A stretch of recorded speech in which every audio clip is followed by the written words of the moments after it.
అసలు చంద్రబాబు నాయుడు తానంతటి తానే ప్రవేశపెట్టిన ఈ బడ్జెట్లో తాను చెప్పిన లెక్కల ప్రకారమే 2018-19 సంవత్సరం అంటే తన చివరి సంవత్సరం నాటికి తాను చూపించిన బడ్జెట్ డాక్యుమెంట్ ప్రకారమే అప్పులు 3,13,000 కోట్లు అంటూ చంద్రబాబు నాయుడు గారు తాను స్వయంగా ప్రవేశపెట్టిన బడ్జెట్ డాక్యుమెంట్స్ లో తానే తేల్చి చెప్పాడు.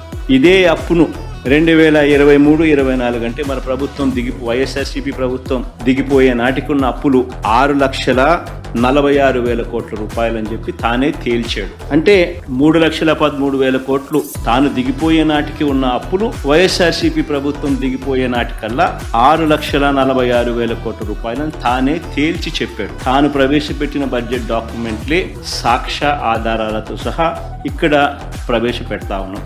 కాగ్ రిపోర్ట్లో కూడా 2023-24 సంబంధించి accounts at a glance page number 18, page number 20 CAG రిపోర్ట్లో కూడా వాళ్ళు కూడా ఇదే నెంబర్ను రాటిఫై చేస్తూ కాగ్ కూడా రిపోర్ట్ ఇచ్చింది.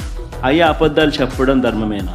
ఎక్కడ 11 లక్షల కోట్లని ఒకసారి, 12.5 లక్షల కోట్లని మరోసారి, చివరకు 14 లక్షల కోట్లు అని చెప్పి ఇలా తప్పుడు ప్రచారాలు చేయడం ధర్మమేనా అని చెప్పి ఇదే పెద్ద మనిషిని చంద్రబాబు నాయుడు గారిని గట్టిగా నిలదీస్తూ అడుగుతున్నాం.